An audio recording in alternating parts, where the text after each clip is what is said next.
Nosso tema de hoje vai falar especificamente sobre uma obra muito importante dentro da literatura espírita, uma obra chamada Nosso Lar. Essa obra, ela tem uma significação muito importante dentro do histórico do movimento espírita, pelo conjunto de revelações que ela trouxe quando veio a lume.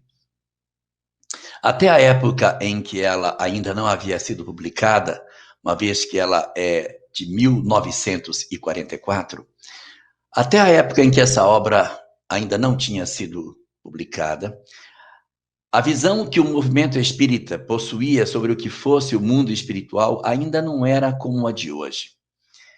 Apesar de nós termos uma série de relatos interessantes em O Livro dos Espíritos sobre a questão da manipulação dos fluidos, um conceito que depois estaria muito mais detalhado na obra A Gênese, de Allan Kardec, apesar de no Livro dos Médiuns nós termos um capítulo específico chamado Do Laboratório do Mundo Invisível, capítulo 8 da obra, e apesar de termos também no livro O Céu e o Inferno uma série de relatos de entidades que falavam sobre sua situação no mundo espiritual, falando de facas, camisas com sangue, roupas rasgadas, e o Laboratório do Mundo Invisível no Livro dos Médiuns trazer muitas informações sobre objetos no mundo espiritual, os nossos conceitos, as nossas ideias sobre como viviam os espíritos era profundamente diferente daquela que temos hoje.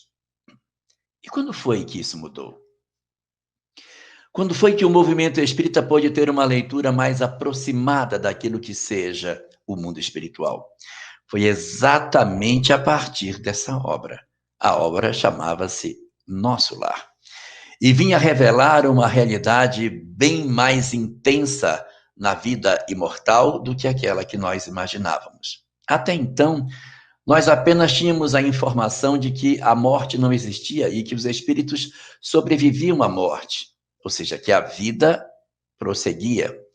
Mas o que nós era o conceito de que era a vida mesmo, vida em abundância, vida com tudo aquilo que vida tem. Tanto que na introdução dessa obra, quando Emmanuel trata sobre essa discussão, ele fala que dizer que o homem nasce, respira e morre é muito pouco para dizer o que seja a vida na Terra, embora isso seja isso mesmo, a gente nasce, respira, vive entre os homens e depois desencarna. Então, dizer que isso é a vida terrena é a mesma coisa que dizer que os espíritos vivem do lado de lá.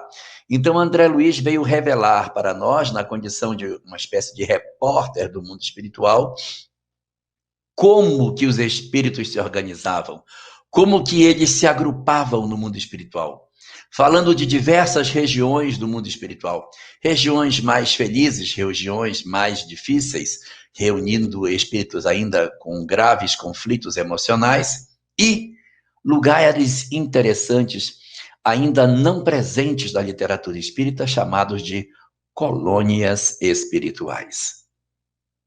É nessa obra que o movimento espírita vai travar contato com a ideia de que os espíritos podem se organizar em comunidades, em grupamentos significativos de espíritos e que nesses grupamentos eles conseguem ter uma vida como se fosse uma vida na Terra, com as expressões que as cidades daqui do lado de cá possuem, com suas funcionalidades, sua administração, suas regras, suas áreas de trabalho, seus processos de atendimento, seus serviços. Então, é um conjunto de informações extremamente fascinantes que são trazidos por nós a partir da obra de André Luiz. Essa notícia, quando chegou ao movimento espírita, foi como uma bomba, porque transformou muitos conceitos. Nós tivemos que rever muitas ideias a partir dali. E após a publicação dessa obra, André Luiz iria trazer várias outras obras na mesma esteira, completando assim a série chamada Série do Mundo Espiritual, em que ele apresenta outros livros detalhando ainda mais novas funcionalidades, novas atividades do mundo espiritual, trazendo para nós sempre revelações muito importantes sobre a ação dos espíritos sobre os homens, a influência dos espíritos sobre o mundo corporal e toda a dinâmica da vida, considerando o aspecto daquilo que se desenvolve no mundo espiritual. Depois de várias obras dele publicado, outros autores espirituais começaram também a trazer suas informações. Foi a vez de Frederico Finer trazer a obra Voltei, na qual ele se assina como Irmão Jacó. Depois, através da mediunidade de Divaldo Franco, tivemos a fantástica coleção de obras de Manuel Filomeno de Miranda, que segue um caminho muito semelhante ao pensamento de André Luiz, mas com uma vertente mais focada nos aspectos da análise do processo obsessivo e não no modelo mais de repórter, como nós conseguimos observar na situação de André Luiz, nos revelando coisas novas. Além de trazermos para a discussão a obra de Manuel Filomeno, nós encontramos outros autores espirituais que trouxeram contribuições não na grandeza daquilo que Manuel Filomeno trouxe, mas temos também, através de Divaldo Franco, Otília Gonçalves, Lourival Cefali e tantos outros espíritos que vieram contar da vida no mundo espiritual depois da morte, para revelar a nós esse conjunto de informações tão interessantes que, de certa maneira, transformaram profundamente a forma do movimento espírita enxergar a vida no mundo espiritual. Só que essa obra, Nosso Lar, ela já tem 77 anos, ela não é mais uma obra recente, ela é uma obra que já tem mais de 50 anos. E aí vale a questão, não é? Teria esse livro ainda alguma coisa a nos ensinar? Depois de 77 anos, existe a possibilidade de que nessa mensagem a gente consiga traduzir alguma coisa para os nossos dias atuais? É possível para o espírito humano do século XXI poder ainda encontrar alguma coisa nessa obra que é do pós-guerra, não é nem do pós-guerra, é da época da guerra, porque ele é de 44, relatando uma experiência de aproximadamente 1942. Então, é um período muito longínquo do que nós estamos agora. É uma obra que tem praticamente 80 anos. Nesses 80 anos, o mundo mudou tanto, tanta coisa aconteceu. Será que dá para a gente ainda considerar que nós podemos retirar lições significativas desse ambiente que essa obra apresenta? É uma boa pergunta. Será que tem? Será que não tem? A resposta está no seguinte raciocínio. É verdade que a Terra mudou, sem dúvida nenhuma. Nós temos uma tecnologia hoje que em nada se compara à tecnologia da época que a obra foi produzida. Nossa sociedade possui conceitos e dinamismo profundamente diferente. Nós temos uma leitura de mundo hoje totalmente distinta, a internet integrando as pessoas, os computadores, ou seja, nós temos um banho de tecnologia nesses últimos 80 anos. Mas, ao mesmo tempo que existe esse crescimento grande do ponto de vista tecnológico, do ponto de vista moral, nós andamos muito pouco. Fizemos pouco progresso. A nossa sociedade como um todo andou pouco. É lógico que alguns elementos dentro dessa sociedade caminharam muito. Vários espíritos fizeram caminhadas excepcionais, tanto que, de repente, nem hoje estão mais na condição de serem espíritos típicos do planeta Terra, devido à grandeza daquilo que eles conseguiram fazer. Mas uma boa parte daqueles que ainda habitam o planeta, nesses últimos 80 anos, desenvolvemos muito mais o lado tecnológico, o lado intelectual, mas o lado moral continua muito atrofiado, com poucos progressos. Então, considerando que o homem, 80 anos depois, progrediu bem pouquinho do campo moral e muito no lado intelectual, nós, se pudermos observar dentro dessa literatura algumas informações que nos atendam ao campo moral, servem, porque essas informações estão, na verdade, falando para um homem daquela época que é muito parecido, se não idêntico, com o homem de agora.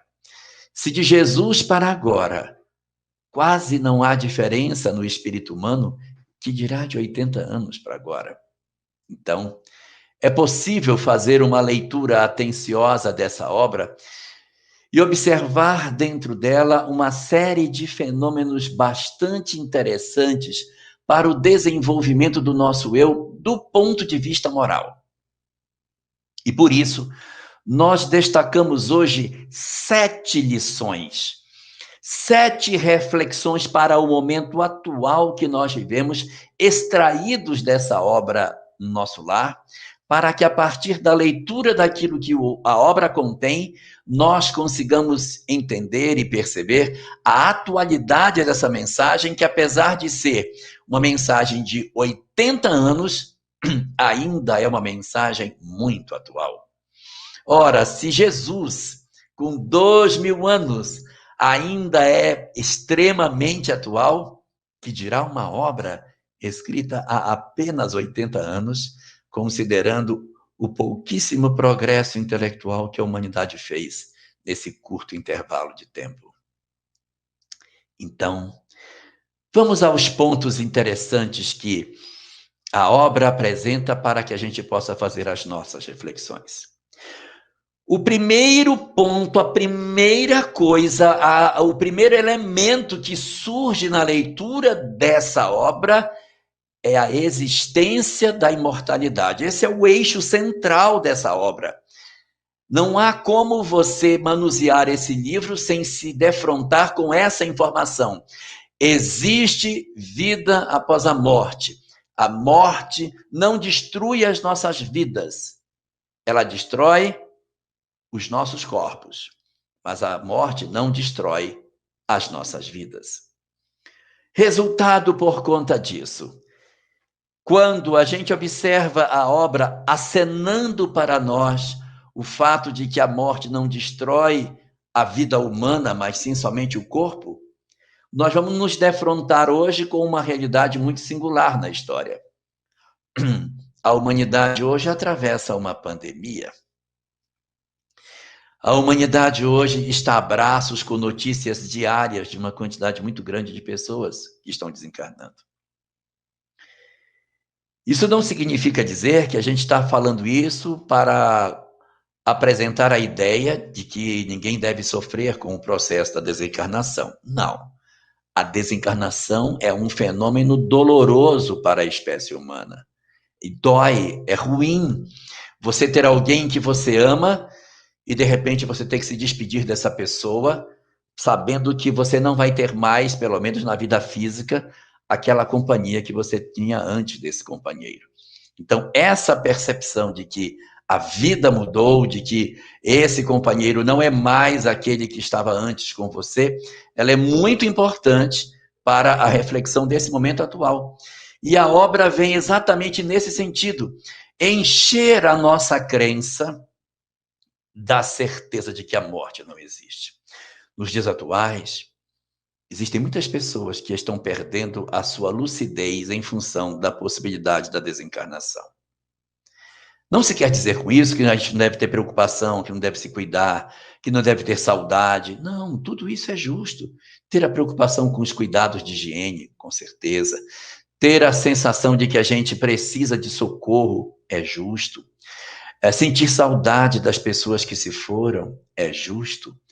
Mas não é pelo fato de nós termos essas percepções que o pânico vai tomar conta dos nossos corações e que o pavor administre os nossos atos, nos roubando a lucidez e nos empurrando na direção do desequilíbrio, da depressão, do pânico que muitos indivíduos hoje estão atravessando pela sensação de que se a morte lhe escolher, tudo vai acabar.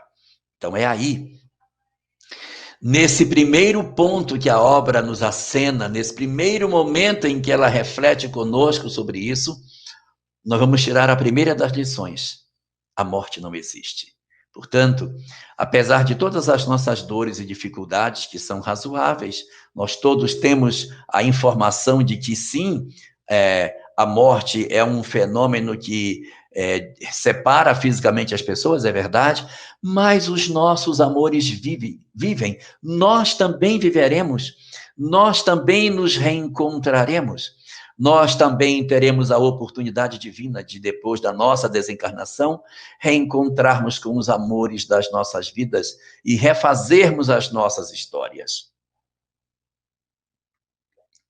O momento que o Espiritismo nos oferece de reflexão sobre a imortalidade é fundamental para que, nesse período de pandemia, a sensação de paz nos tome, para que a gente perceba que, mesmo que a morte nos escolha nos seus braços, a imortalidade, que é o maior dom que Deus nos concedeu, permanecerá conosco e nós aguardaremos aqueles que são os nossos grandes amores quando for o momento correto de nós nos reunirmos. Essa é a lição número 1. A lição número 2 que advém do livro é uma lição extraordinária, porque ele está no mundo espiritual e ele é socorrido por uma equipe que vai até o local onde ele se encontra e faz o socorro dele. Quem foi que intercedeu, que pediu para que essa família, esse grupo de espíritos pudesse ir em socorro dele? Quem solicitou foi sua mãe. A mãe. O que mostra para nós que nós não somente vamos continuar vivos após a morte, como que também os nossos laços de família não irão se dissolver com o fenômeno da desencarnação. O medo que nós temos de repente, desencarnarmos, ficarmos perdidos, meu Deus, será de mim? Nossos amores nos acham dentro da escuridão, porque o amor tem olhos para ver no escuro. O amor não faz nenhum movimento de nos abandonar, ao contrário, o amor continua segurando nas nossas mãos, mesmo quando a morte nos alcança. Então isso é muito bonito, porque além de nós termos como primeira das grandes descobertas que a morte não existe, a segunda é que os amores não se desfazem. Nesses tempos de pandemia, em que tantas dores, tantos desesperos, tantas angústias acontecem, é muito importante que a gente perceba, poxa, então se isso é verdade, então eu vou sobreviver, vai. E além disso, nossas famílias permanecerão intactas. Os laços de amor que nós temos permanecerão vinculando as nossas almas do lado de lá. Quanto mais eu tiver estreita relação com os meus familiares, maior é a intensidade da busca do lado de lá. Então nós vamos encontrar esse processo muito claro logo no começo, da mãe dele intercedendo. E no corpo da obra, vários laços familiares que transcenderam a morte e se reencontram no mundo espiritual, mostrando para nós que nada pode deter a força do amor. O amor rompe todas as barreiras.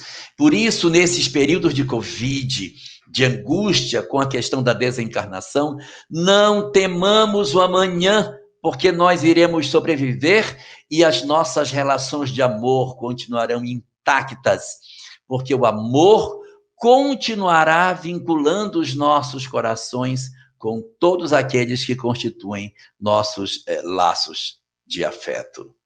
Essa é a segunda das lições que a gente tem. Então, temos uma terceira lição. Qual a terceira lição que a gente percebe na obra?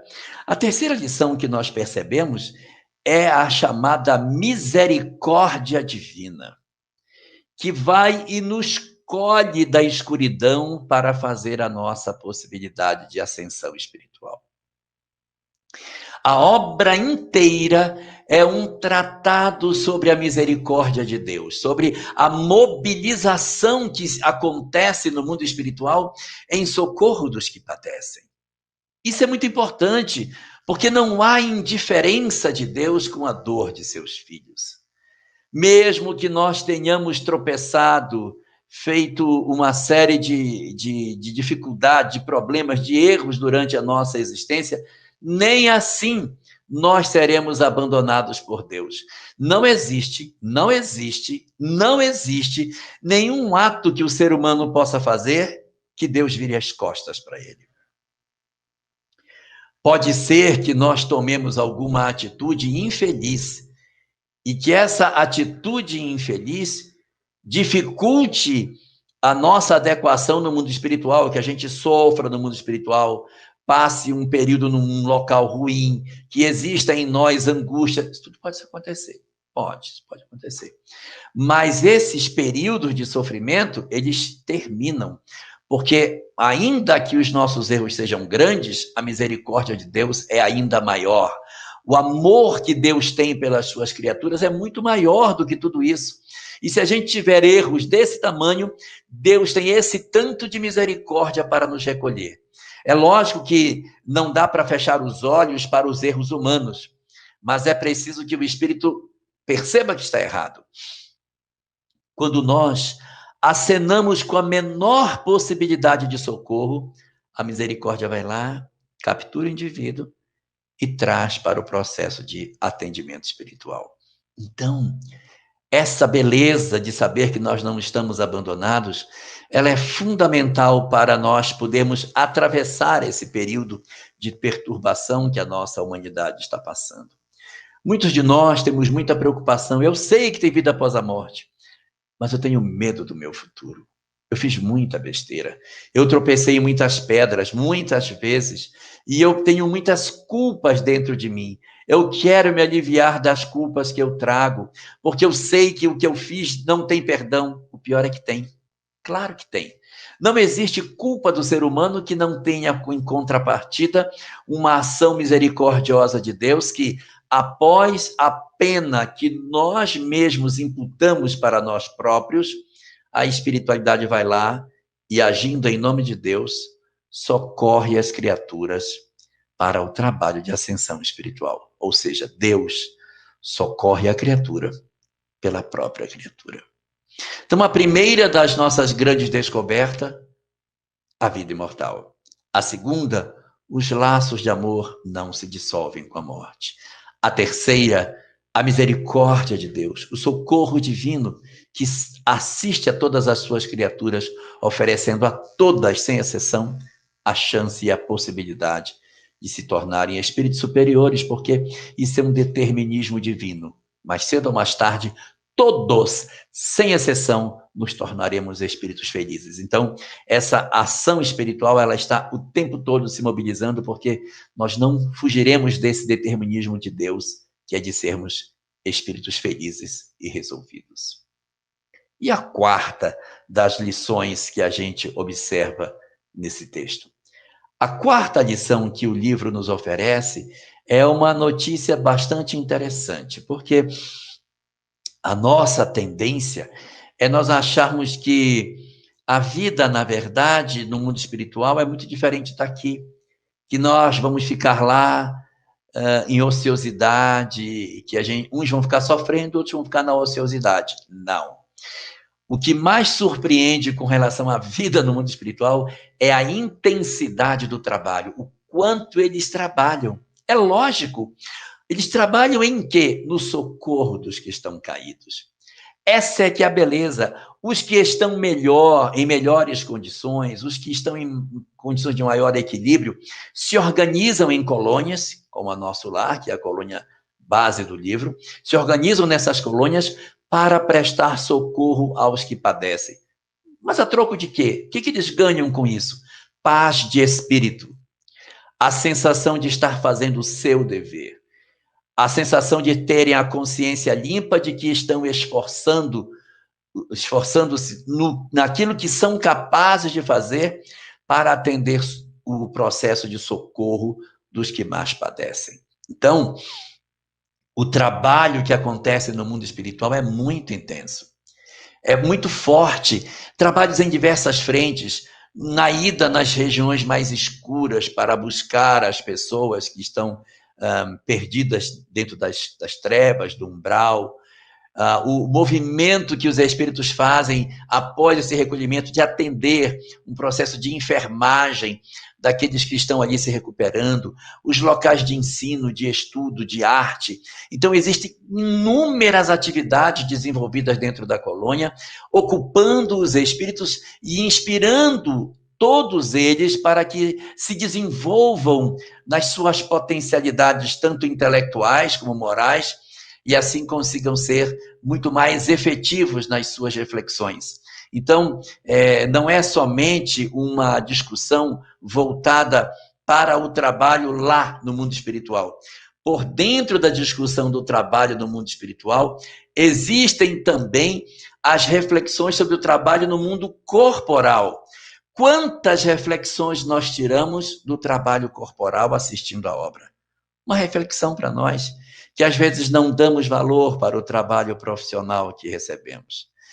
Às vezes temos um emprego, não nos dedicamos a ele, somos pessoas subprodutivas, que vamos para o trabalho, criamos intriga, enganamos as pessoas, trapaceamos, fazendo do nosso trabalho um elemento de perda das nossas possibilidades.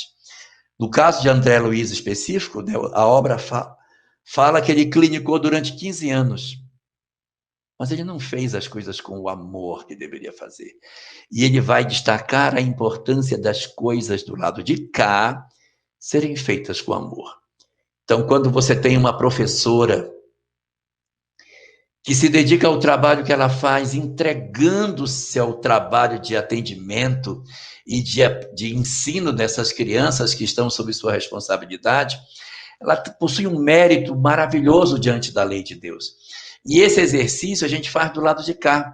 Não dá para dizer assim, não, do lado de cá eu sou preguiçoso, eu sou displicente, eu nem gosto do meu trabalho, não gosto de trabalhar, mas no mundo espiritual, quando eu for, nossa, vou trabalhar demais, vou ser super operoso. Não dá. Ou você desenvolve a operosidade do lado de cá, ou você se torna alguém intenso na compreensão das oportunidades que a vida lhe confere, ou você vai ter dificuldade, quando chegar no mundo espiritual, de se adaptar em uma realidade onde ninguém fica parado. As pessoas são chamadas ao trabalho e são envolvidas na tarefa e elas precisam se entregar ao trabalho de socorro ao semelhante. Então, a responsabilidade do homem diante da vida, com relação às suas ocupações, com relação ao seu trabalho, com relação às suas responsabilidades, elas ficam muito bem evidenciadas, chamando a atenção para nós desse momento que estamos vivendo. Um momento no qual as pessoas, muitas vezes, têm a sensação de que elas não têm que se dedicar ao trabalho. Que elas estão, eu estou muito bem, não preciso me dedicar. Não funciona desse jeito. Nós temos que devolver à sociedade aquilo que ela está investindo em nós. Então, da mesma maneira que todo aquele que trabalha merece receber, todo aquele que recebe deve trabalhar. Isso está no livro Conduta Cristã, Conduta Espírita. Então, nessa hora, quando a gente observa a obra, nós destacamos aí 4 lições para nós. Vida espiritual, para que a gente não tenha medo da Covid em demasia, para que não se desequilibre. 2, laços espirituais não se rompem, para que a gente tenha certeza de que, se transferindo, nossos amores nos receberão. Às vezes um avô, um bisavô, um tio, um padrinho, madrinha, uma pessoa que a gente nem lembra, mas que está ligada à nossa história espiritual, fará a nossa recepção do lado de lá. Nós não estamos órfãos nesse processo. 3, a misericórdia de Deus, o socorro promovido pelos Espíritos, o socorro de Deus através da mão dos Espíritos. Lição número 4. A nossa reflexão sobre a necessidade de nós valorizarmos o trabalho. Tanto o trabalho do lado de cá, como a operosidade que temos que ter do lado de lá, em função do constante chamamento do homem, chamamento da lei para que o homem assuma os seus compromissos diante da vida. Essa é a lição número 4. A lição número 5 talvez seja a mais próxima de nós em todo esse fenômeno que a gente está vivendo hoje. A obra relata, em alguns de seus capítulos, que naquele período em que a obra estava sendo escrita, estava acontecendo na Terra a Segunda Guerra Mundial. ou seja, uma calamidade, um fenômeno de desencarnações coletivas, uma convulsão na Terra em função da guerra, inspirada pelo ódio, pelo desamor, pela violência. E mostra toda a mobilização ocorrida no mundo espiritual, acentuadamente mais intensa em virtude das desencarnações coletivas da guerra. A gente toma essa lição da guerra e transpõe para o nosso momento atual com relação à pandemia, em que a gente vai ver que nós estamos novamente, 80 anos depois, vivendo um drama semelhante, ou seja, nós estamos vivendo uma pandemia, uma desencarnação em massa de uma série de pessoas, que nesse momento já ultrapassou 3 milhões de óbitos em todo o planeta. E é interessante observar que nós estamos em 2021, e exatamente há um século atrás, no período de 1918 a 1920, nós vimos uma outra pandemia, só que bem mais grave do que essa. Essa tem uma intensidade, a outra foi 44 vezes mais grave do que essa. E aí, nos livros espíritas, a gente vai sempre observar uma mobilização muito forte dos espíritos em tempos em que as desencarnações se acentuam. No caso da obra Nosso Lar, a fotografia é batida no período da Segunda Guerra Mundial. Então, nota-se a mobilização dos espíritos em socorro aos soldados nos campos de batalha. E, ao mesmo tempo, hoje, no momento em que nós estamos vivendo, há uma efervescência no mundo espiritual de socorro a todos aqueles que estão desencarnando. Há, segundo a obra Nos Rumos do Mundo de Libertação, Nos Rumos de um Mundo de Regeneração, de Manuel Filomeno por Divaldo, existe lá muitas informações sobre as equipes socorristas que estão vindo para o planeta em função da pandemia. Quem eles socorrem? Socorrem os desencarnados, socorrem os internados, socorrem os profissionais de saúde, socorrem os familiares, socorrem os governantes do planeta. Equipes distintas estão trabalhando na Terra para manter o equilíbrio da nossa sociedade e facilitar com que mais rapidamente esse fenômeno se dê. Entre os profissionais de saúde, entenda-se também os pesquisadores, os cientistas, que estão em busca de algum remédio, alguma vacina, alguma coisa para minorar o sofrimento da humanidade. Daí, essa mobilização espiritual que acontece do lado de lá da vida, durante a Segunda Guerra Mundial, pode ser transposta para o momento atual. Então, quando a gente lê a obra, a gente vê o seguinte: nossa, uma quantidade enorme de espíritos socorristas estão trabalhando no mundo espiritual. Exatamente por quê? Porque aumentou a quantidade de desencarnação. Então, aumenta a quantidade de espíritos para acolher esses espíritos. Então, no momento atual, em que nós estamos de novo vivendo um processo de desencarnação coletiva, aumenta a quantidade de espíritos em socorro. Só que não só para atender os desencarnados, mas todos esses grupos que falei ainda há pouco, que estão envolvidos diretamente no processo da pandemia e que necessitam de auxílio. Então, nessa hora, enchem os nossos corações, eles enchem-se da certeza de que nós estamos cuidados. Quando, diante desse cenário, nós observamos a semelhança dos dois, é passível de nós dizermos assim: então quer dizer que é provável que exista também uma mobilização no mundo espiritual por conta dessa pandemia? Sim, 1000 vezes sim. A obra de Manuel Filomeno, a última, Nos Rumos do Mundo de Regeneração, é exatamente focada nesse aspecto, na intensidade da mobilização dos espíritos, no sentido de socorrer a humanidade. Então, é novamente a história de Nosso Lar, que era na guerra, refletida agora na pandemia. Não estamos desamparados, não estamos sozinhos. Nada justifica as nossas aflições, as nossas angústias.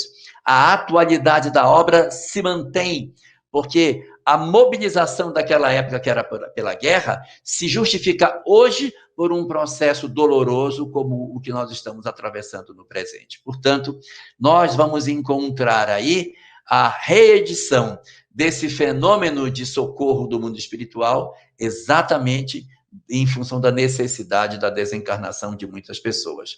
E alguns podem dizer, mas esse pessoal veio de onde, né? Deus criou esses espíritos para estarem aqui? Não. Eles migram de outras regiões do mundo espiritual para dar socorro aqui. Eles são espíritos que não são ligados diretamente ao planeta Terra.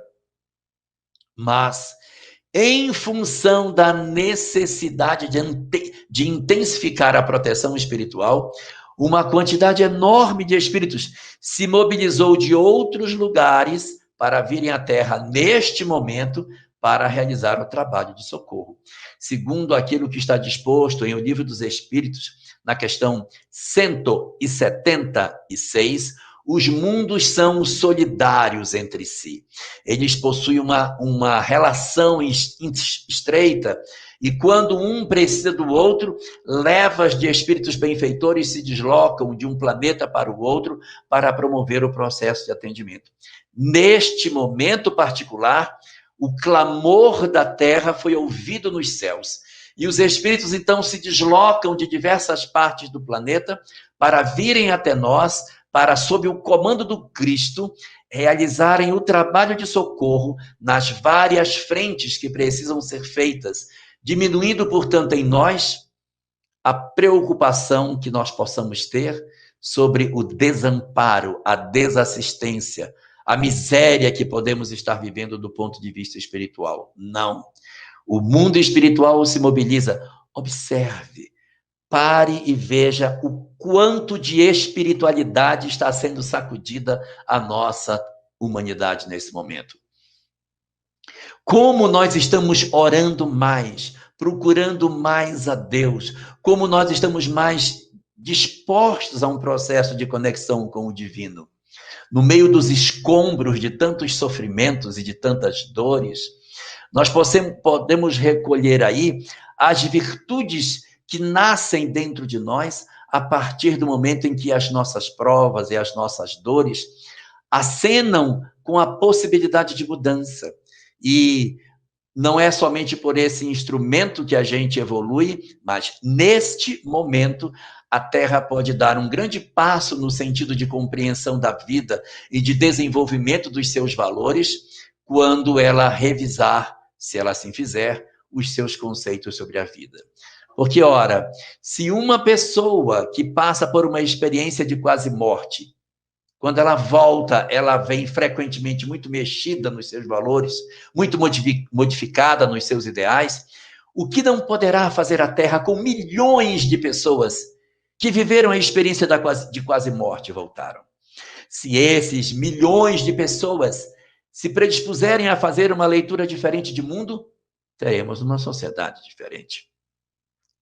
E se os bilhões de pessoas que perderam seus entes queridos, que estão apunhalados pela saudade, que estão sofrendo as angústias das perdas dos seus entes queridos, do seu modo também, mesmo que não tenham feito a experiência de quase morte, mas a dor da perda, a percepção de que os perdões e os eu te amo precisam ser ditos antes que seja tarde. Se esses companheiros também despertarem para aquilo que a Covid está fazendo, que mundo maravilhoso nós não poderemos construir se de cima das nossas dores nós conseguirmos construir uma sociedade melhor.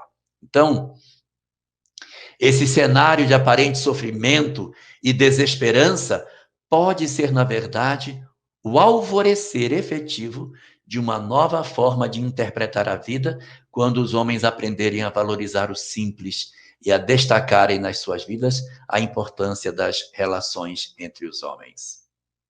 Mas isso é só o quinto. Ainda tem mais duas grandes lições. Uma outra grande lição que nós recolhemos nessa obra é como funciona a lei de causa e efeito. Nós vamos encontrar nessa obra diversos capítulos, mas muitos capítulos, que fala de como se vivia na Terra, como está no mundo espiritual. Pessoas que tinham determinadas condutas durante a vida física, como que elas estão do lado de lá da existência? O que aconteceu com cada pessoa? Vamos encontrar um caso, por exemplo, de uma pessoa, de um senhor, que devia para uma outra pessoa. E o devedor, o credor, esmagou o devedor nas mãos, destruiu a vida dele, o infelicitou completamente. E aí dizemos, nossa, que loucura tudo isso. O que aconteceu? O credor, em função não só disso, mas isso demonstra muito da personalidade dele, ele fez muita bobagem durante a vida. Esse processo da cobrança extorsiva é só mais um capítulo na história dele. Ele fez muita bobagem. E quando ele desencarna, ele não está num lugar bom, ele está num local muito ruim, péssimo. Mas o devedor, aquele que aparentemente está todo destroçado, está no mundo espiritual numa condição muito melhor. Está bem. O credor é o pai do André Luiz. O devedor, uma outra pessoa. O pai do André Luiz numa condição sofrível. E o devedor no mundo espiritual, bem. Sem peso de mágoa, de ódio, conversa com o André Luiz, sem aquele sentimento de ranço do que o pai fez com ele, embora todas as vicissitudes que o devedor teve que passar em função do credor. Quando chega do lado de lá, a gente vai ver o resultado daquilo que nós fizemos. Nós vamos encontrar o caso de uma mulher que durante a última existência ainda estava envolvida nas teias da escravidão. Uma mulher que escravizou, e a escravidão terminou em 1888, a obra é de 1944, relatando fatos de 1942, mais ou menos. Então, ela está no mundo espiritual há aproximadamente aí uns 50 anos, no mínimo, sem saber o que aconteceu. A escravidão já tinha acabado há 50 anos e ela continuava ainda tendo a leitura escravocrata. Ela tem no mínimo 50 anos, porque ela pode ter desencarnado antes do fim da escravidão. Pode ter desencarnado 20, 30, 40, sei lá quantos anos antes. Mas ela estava com a sua mente congelada e numa região extremamente sombria, exatamente pelos perfis de conduta que ela tinha, pelos valores, pela impiedade, pela crueldade do ser humano. Então a gente vai ver a lei de causa e efeito exposta, nua e crua diante de nós. E vamos ter a possibilidade de encontrar um capítulo, capítulo 31, no qual uma mulher profundamente comprometida na área da saúde, em virtude de ter sido uma mulher que realizava abortos em outras mulheres, ela aparece no mundo espiritual profundamente perturbada, defendendo as suas ideologias ainda, pedindo socorro como se fosse um ser que realmente estivesse arrependido, e ao lhe ser negado o socorro, porque ela de fato não estava em condições ainda de ser recolhida, ela altera profundamente a sua personalidade e se revela como uma mulher agressiva, um espírito profundamente perturbado. E aí você vai observar nela o resultado dos valores que a gente cultiva. Quanto mais nós cultivarmos valores próximos do amor, tanto mais felizes nós seremos. Quanto mais distantes desse amor e do bem estivermos, mais difícil será a nossa realidade.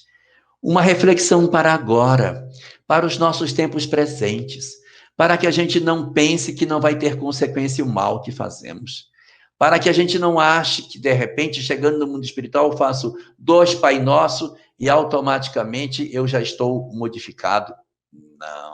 Não funciona dessa forma. O ser humano precisa ter uma identidade com o bem. Nós não podemos ter uma crença de que a gente sai do mal para o bem num pulinho. Não sai, não. É preciso disciplina para que o mal seja retirado de nós. Há muitos companheiros que dizem, não, eu li o Nosso Lar e eu descobri que a gente vai para lá, se estiver passando mal, estiver assim, uma situação ruim, É só fazer uma prece que eles vêm e te socorrem. Não funciona desse jeito, não é a prece. É dentro da alma que aquilo precisa sair e se conectar com o divino. Não dá para ser diferente. Então, dentro dessa ótica, a lei de causa e efeito apresentada ali é um chamamento para o momento presente que nós estamos vivendo, para que a gente desperte de tudo isso e não faça a bobagem de achar que evolução é uma coisa instantânea. Não se faz evolução instantaneamente.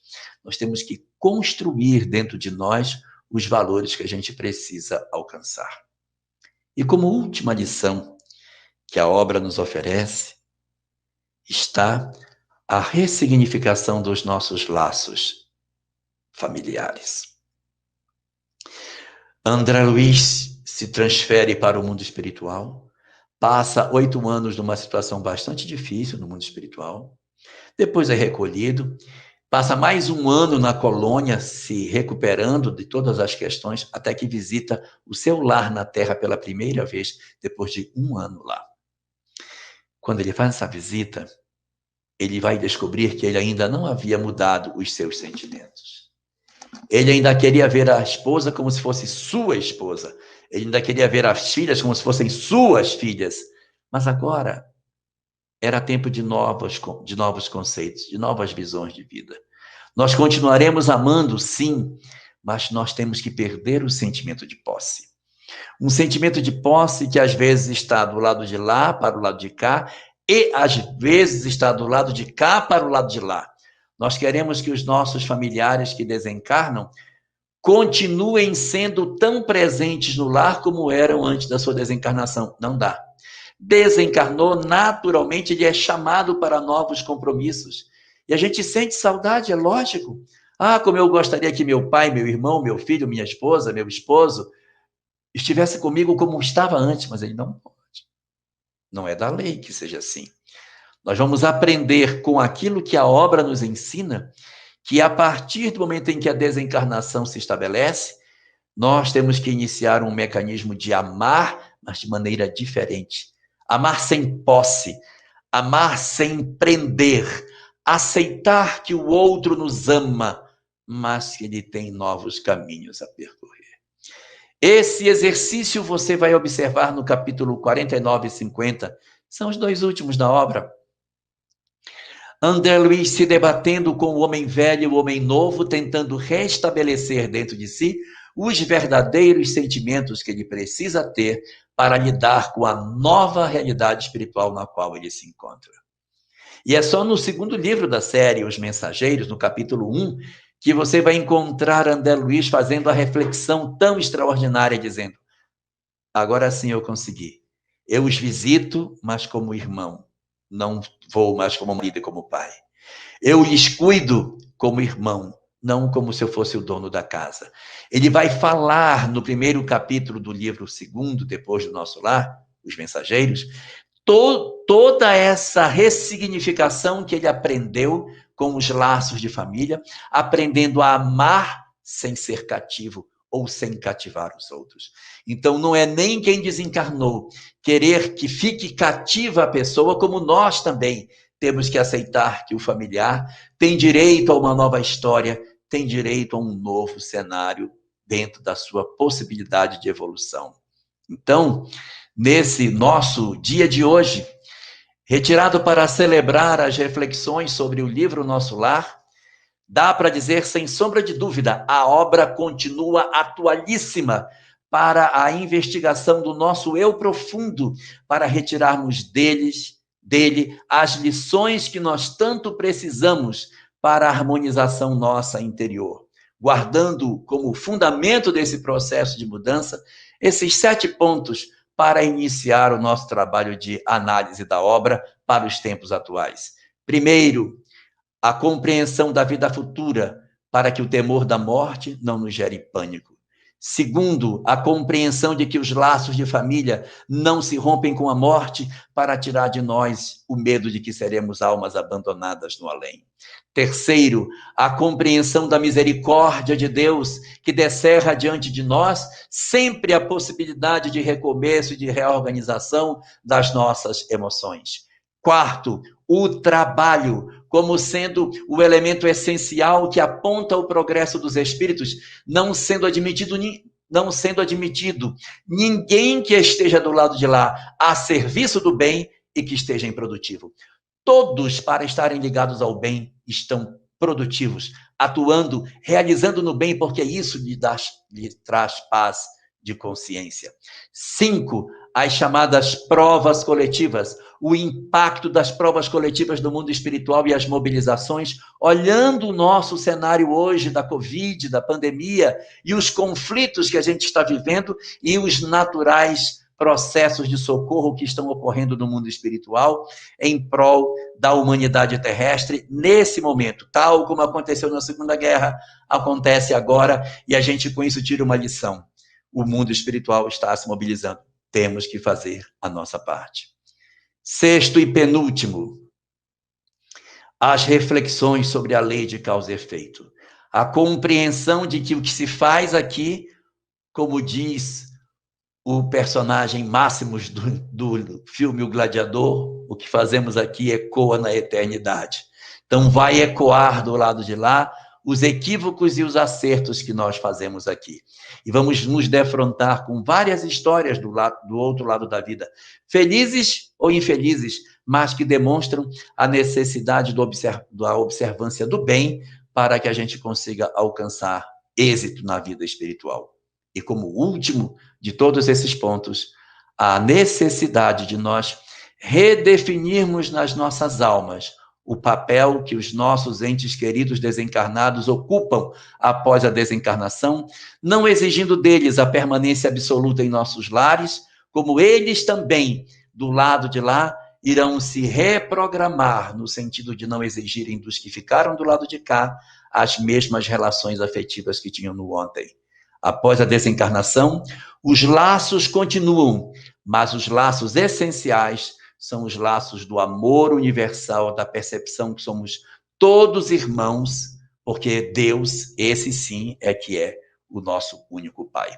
Parabéns, portanto, a toda a mobilização que o mundo espiritual fez para trazer a nós essa obra magistral que é o Nosso Lar, que até hoje, quase 80 anos depois de sua publicação, ainda possui muitas e muitas lições para que a gente aproveite nesses nossos tempos para fazer um aproveitamento muito melhor das encarnações que nós possuímos. Então, desejo a todos nós que aproveitemos essas leituras e retiremos todas as gemas preciosas que as obras espíritas possuem para nos orientar desde agora a como viver aqui para ser mais feliz do lado de lá.